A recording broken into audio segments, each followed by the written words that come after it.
Today we're talking about the second Steven Universe ongoing issue.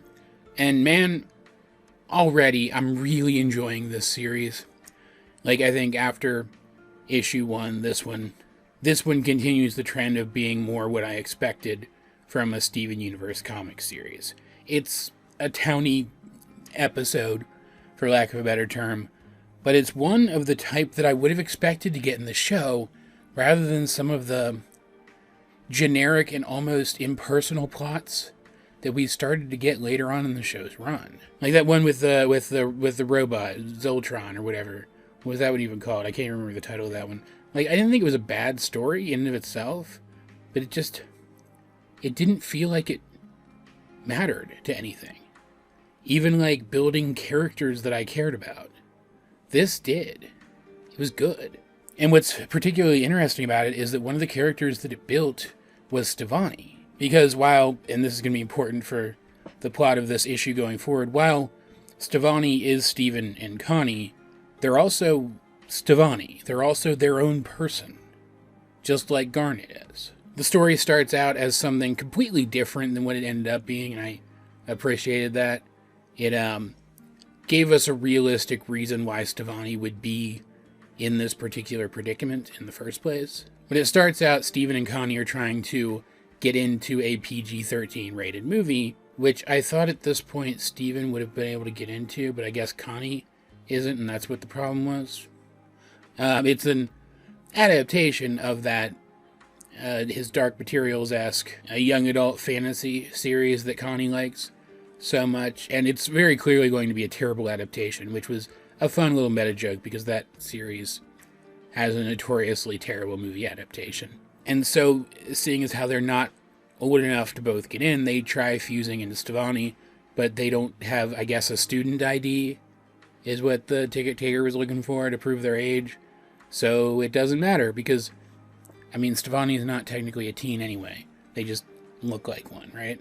So it makes sense, story-wise, too. And bummed out, they walk off, still fused together, and bump, literally, into Kiki, who, like so many other of the teen characters in this, are kind of smitten with Stevonnie. And Kiki admits that she's supposed to be out looking for a dress to wear to prom, but she seems kind of embarrassed by the prospect of, like, you know, dressing up, trying things on. It seems like she's kind of self-conscious about things in general. But Stevonnie goes with her because, you know, of course, Steven and Connie are going to think that's a fun activity, right? Shopping for fancy clothes. And you can see, as they're shopping together, Kiki opens up, and it's very cute. And so, in the end, Kiki invites them to come to the prom with her, and it's unclear whether or not at this point she thinks it's a date.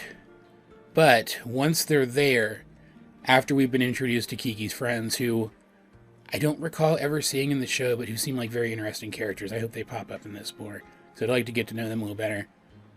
Things start to turn a little more romantic than Stevonnie is comfortable with.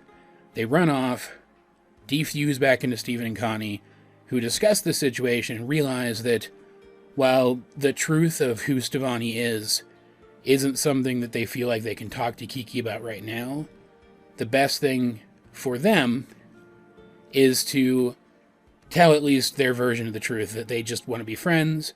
Kiki accepts that, and they go on being friends for the rest of the party. It's a cute little story, has a lot of wholesome notes to it. There's a lot of very cute scenes of these characters just getting along with each other, just generally speaking.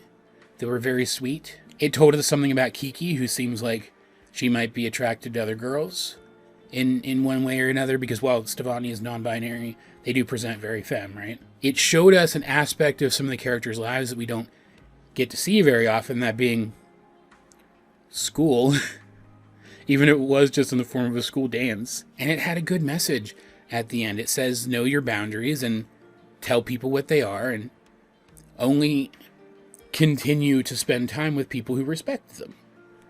And that's good. And there are other ways you can read into it. I think that's the best thing about this particular story. There are other ways that you can read into the message of this, like the specifics of the message of this. Like in the comment section of the site that I used to get the rips for this, because of course I needed to do that to put Images in the video, don't at me. There were people saying that the message of this one seemed to be that if you're trans, you should just lie about being trans forever. That's not what it's saying at all. Even if you read it to be about being trans or being gay or whatever, it more reads, it's nobody else's business, so don't come out until you're ready, but still be clear about what you want from other people. That's the message that I take from it if you come at it from that perspective. Like, I feel like you can read something more negative into it if you want, but you have to really, like, purposefully look past the clear author's intentions here, right?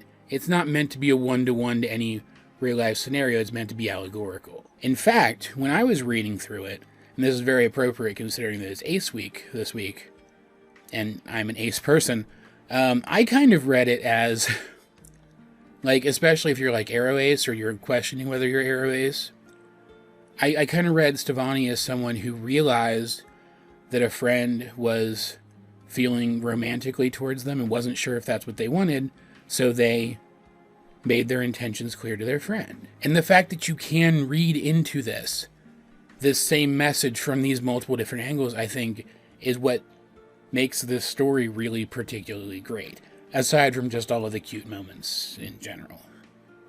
Right? This was just another good, wholesome Steven Universe story, following the first issue, which was a good, wholesome Steven Universe story. I liked the pacing, I liked the art, I liked the character stuff, I liked it in general. And I do feel like it was probably better than the last one. Like, I feel like more stuff happened here, and it did give us a new perspective on a character who we see even less than Lapis and Peridot in the show, so that was genuinely good. Also, it seemed to really get that Stevonnie and Steven and Connie are all different people, while Steven and Connie are also components of Stevonnie. The dialogue between Steven and Connie at the end seemed to understand that, and I really appreciated it for that, on top of everything else. The only thing about this one that I found kind of weird was that the cover, while absolutely gorgeous, is a picture of Amethyst, who... Was she even in this? Like, Pearl was in it a little bit. I didn't mention her. She was in this a little bit as their chaperone. But, like, was Amethyst even in here? Like, maybe she was in the background or something. I don't even know. It just strikes me as odd. But, like, this is early on in the run of this particular series. They're going to have more generic covers with just the characters prepared at this point. I assume we'll start to see more appropriate covers later as the series progresses. So it's fine. It still looks good, and it's still eye-catching, and that's what a cover's for. I just thought it was weird enough to be noteworthy. As per usual, though, if you have read Steven Universe Ongoing issue number 2, what did you think of it? Let's get a discussion going in the comment section down below. And while you're down there, you might as well like the video, share it with anyone else who think would enjoy it.